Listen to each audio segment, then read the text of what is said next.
தொடர் நடவடிக்கை குறித்து இங்கு அனைவரும் பேசினீர்கள்.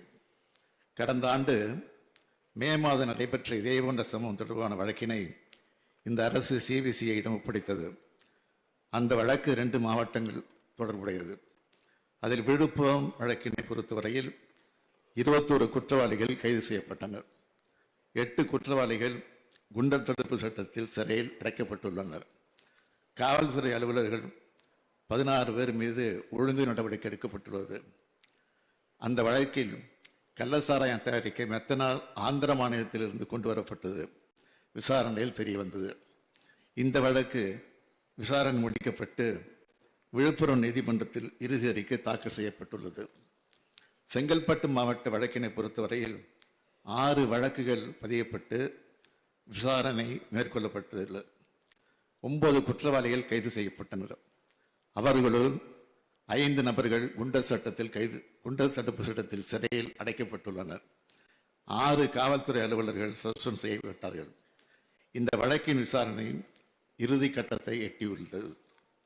தமிழ்நாடு அரசு இதில் சிறப்பு கவனம் செலுத்தி கள்ளச்சாராயம் காய்ச்சுதல் மற்றும் விற்பனை செய்தல், போலி மதுபானங்கள் கடத்துவது மற்றும் விற்பனை செய்வது போன்ற குற்ற செயல்கள் நடைபெறா வண்ணம் தீவிர தடுப்பு நடவடிக்கைகளை மேற்கொண்டுள்ளது.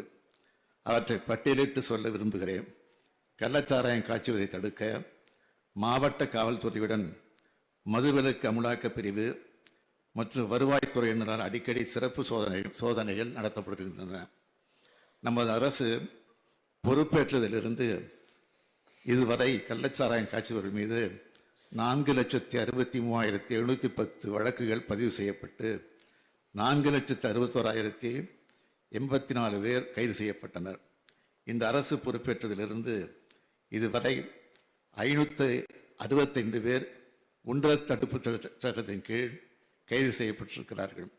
16,51,633 லிட்டர் கள்ளச்சாராயம் கைப்பற்றப்பட்டு அழிக்கப்பட்டுள்ளது. 1,42,019 லிட்டர் எரிசாராயம் கைப்பற்றப்பட்டு அகற்றப்பட்டுள்ளது. 28,79,605 லிட்டர் உபுவர் கைப்பற்றப்பட்டு அழிக்கப்பட்டுள்ளது.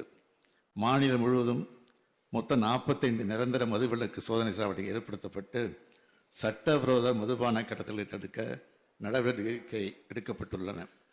கள்ளச்சாராயத்தில் முக்கியமாக மெத்தனால் பயன்பாட்டால் உயிரிழப்புகள் ஏற்படும் நிலையில் மாநிலத்தில் உள்ள அனைத்து மெத்தனால் உற்பத்தியாளர்கள், பயனர்கள் மெத்தனால் வைத்திருப்பதற்கான மற்றும் பயன்படுத்துவதற்கான உரிமம் பெற்ற தொழிற்சாலைகள் போன்றவற்றை தணிக்கை செய்ய மாவட்ட காவல்துறை கண்காணிப்பாளர்களுக்கு அறிவுறுத்தப்பட்டுள்ளது. மேலும் அவர்கள் மாதாந்திர அறிக்கைகள் மதுவிலக்கு அமலாக்க பிரிவு தலைமையகத்தில் கண்காணிக்கப்படுகின்றன. ஆனால் அண்டை மாநிலத்தில் உற்பத்தி செய்யப்படும் மெத்தனால் சட்டவிரோதமாக கள்ளத்தனமாக முறையில் நம் மாநிலத்திற்குள் கொண்டு வரப்பட்டு இது போன்ற சம்பவங்களுக்கு காரணமாக அமைந்து விடுகிறது.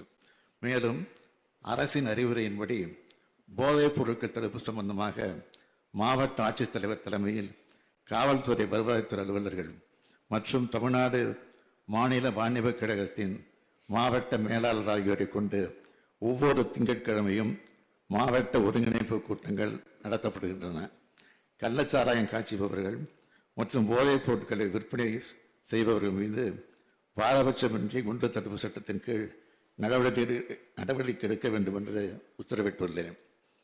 சம்பவம் நடைபெற்ற கள்ளக்குறிச்சியை பொறுத்தமட்டில் இந்த அரசு பொறுப்பேற்றதிலிருந்து 14,606 வழக்குகள் பதிவு செய்யப்பட்டு 10,154 குற்றவாளிகள் கைது செய்யப்பட்டுள்ளனர். 58 பேர் குண்டர் தடுப்பு சட்டத்தின் கீழ் சிறையில் அடைக்கப்பட்டனர். இப்படி இந்த அரசானது கள்ளச்சாராயத்துக்கு அறவே ஒழிப்பதற்கு மிக கடுமையான நடவடிக்கை எடுத்து வரும் நிலையில் இதுபோன்ற சில விரும்பத்தகாத நிகழ்வு ஏற்படுவது மிகவும் வேதனைக்குரியது. இந்த சம்பவத்தில் பாதிக்கப்பட்டவர்களுக்கு அனைத்து உதவிகளையும் இந்த அரசு செய்யும். அதன் அடிப்படையில் இந்த சம்பவத்தில் பாதிக்கப்பட்ட குழந்தைகளுக்கு மறுவாழ்வு அளிக்கவும் அவர்கள் எதிர்கால நலனை கருத்திலே கொண்டு ஏற்கனவே அறிவிக்கப்பட்ட 10 லட்சம் ரூபாய் நிவாரண நிதியோடு பின்வரும் நிவாரணங்கள் கூடுதலாக வழங்கப்படும். பெற்றோர் இருவரையோ அல்லது ஒருவரையோ இழந்து வாடும் குழந்தைகளின் பட்டப்படிப்பு வரையிலான கல்வி கட்டணம் மற்றும் விடுதி கட்டணம் உள்ளிட்ட அனைத்து செலவினங்களையும் தமிழ்நாடு அரசு ஏற்றுக்கொள்ளும். பெற்றோர் இருவரையும் இழந்து ஆதரவின்றி தவிக்கும் ஒவ்வொரு குழந்தையும் பாதுகாவலர் பராமரிப்பு வளர அவர்கள் 18 வயது நிறைவடையும் வரை மாத பராமரிப்பு தொகையாக தலா 5,000 ரூபாய் வழங்கப்படும். பெற்றோர் இருவரையும் இழந்த குழந்தைகளுக்கு உடனடி நிவாரண தொகையாக அவர்களின் பெயரில் தலா 5 லட்சம் ரூபாய் முதலமைச்சரின் பொது நிவாரணத்திலிருந்து நிலையான வைப்பு தொகையில் வைக்கப்படும். அவர்கள் 18 வயது பூர்த்தி அடைந்தவுடன் அந்த தொகை வட்டியோடு அவர்களுக்கு வழங்கப்படும். பெற்றோர் இருவரில் ஒருவரை இழந்து வாடும் குழந்தைகளுக்கு தலா 3 லட்சம் ரூபாய் முதலமைச்சரின் பொது நிவாரணத்திலிருந்து வழங்கப்படும். பெற்றோர் இருவரையோ அல்லது ஒருவரையோ இழந்து வாடும் குழந்தைகளுக்கு அரசின் அனைத்து நலத்திட்ட உதவிகளையும் முன்னுரிமை வழங்கப்படும். பெற்றோரை இழந்த குழந்தைகள் அவர்கள் விருப்பத்தின் பேரில் அரசு மற்றும் அரசு நிதியுதவி பெறும் இல்லங்கள் மற்றும் விடுதிகளில் சேர்க்கப்படுவார். மேலும் இது போன்ற சம்பவங்கள் மீண்டும் நிகழா வண்ணம் அரசு மேற்கொள்ள வேண்டிய நடவடிக்கைகள் குறித்து ஆலோசனைகளை வழங்கவும், கள்ளக்குறிச்சி சம்பவம் குறித்து ஒரு விரிவான விசாரணை மேற்கொள்ள ஓய்வு பெற்ற உயர்நீதிமன்ற நீதியரசர் திரு கோகுல்தாஸ் அவர்கள் தலைமையில் ஒரு நபர் ஆணையம் அமைத்திடவும் உத்தரவிடப்பட்டுள்ளது.